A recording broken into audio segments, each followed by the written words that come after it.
Hello, everyone. Today, I want to talk about a very important topic, and that is, are boarding schools worth it for future athletes? Trying to see the comparisons for future student athletes in their development and maintaining it independent which school system they are in. First, let's look at the first school system that we have here, for example, and that is public schools. Learn.org defines a public school as a learning institution that is funded by local and state or federal governments. They offer education opportunities to children from kindergarten to grade 12, and extracurricular activities are also part of many public school programs. On the screen, you can see some important facts about these schools. And extracurricular activities can also supplement the physical education that students get as a part of public school education. 49.5 million kids were enrolled in public schools in the US in 2022, according to the NCES report. Roughly 83% of all kids enrolled in school. But what about the other 17%? Well, here is where they reside.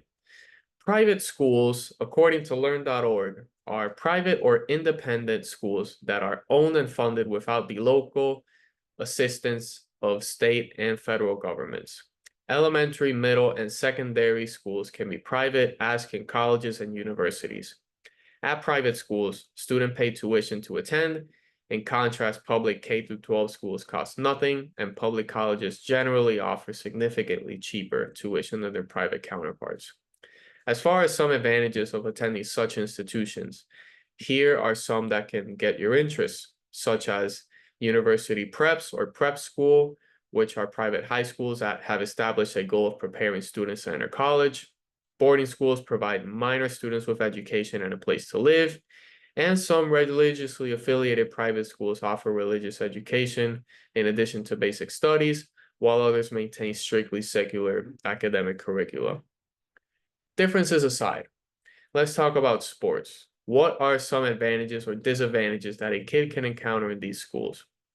Going off of an article from College Sports Recruiting News, some of the pros you can have at a public school are memories.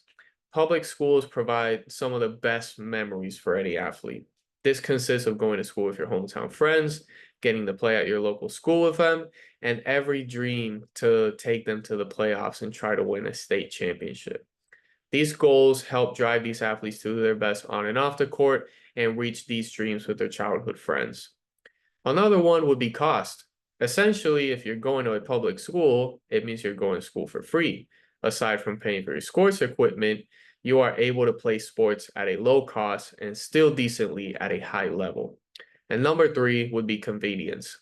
Going to public school means that you're likely playing in your hometown, and this allows you to play with your best friends and also have family members and other friends come to your games and support.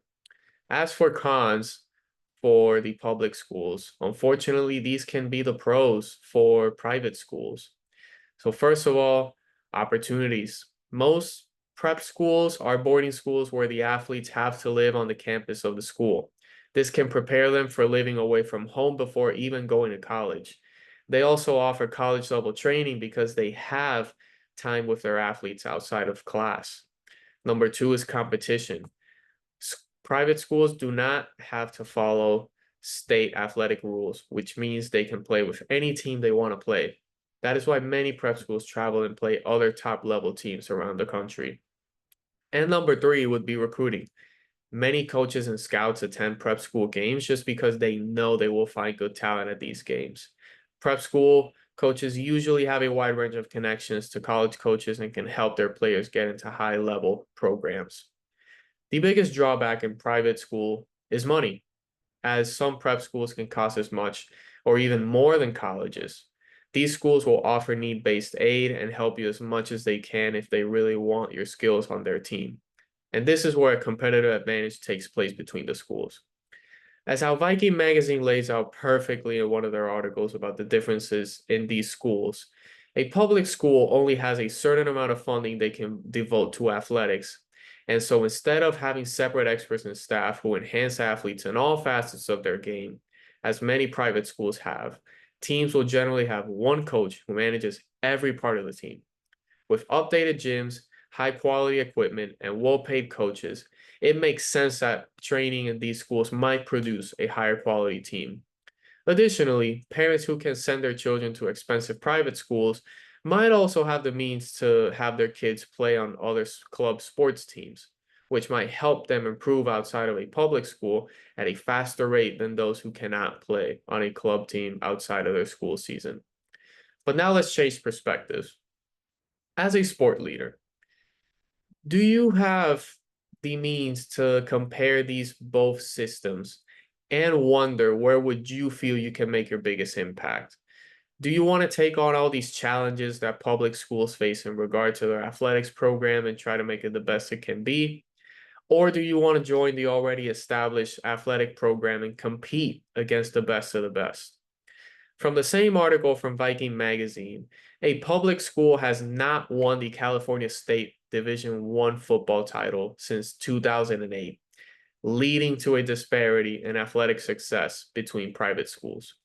Furthermore, according to Niche, of the 25 best athletic schools in the country, only 2 of them are public, and all top 10 in that list are private, despite the national ratio of public schools to private schools being around 10-3.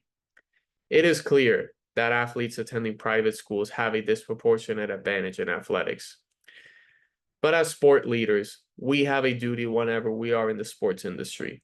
We have to give it our all, whether it is physically, mentally, or emotionally. And it needs to apply to these student athletes looking to have a future in the sports world. Reference on the publication by Richmond School of Law on the need for public boarding schools.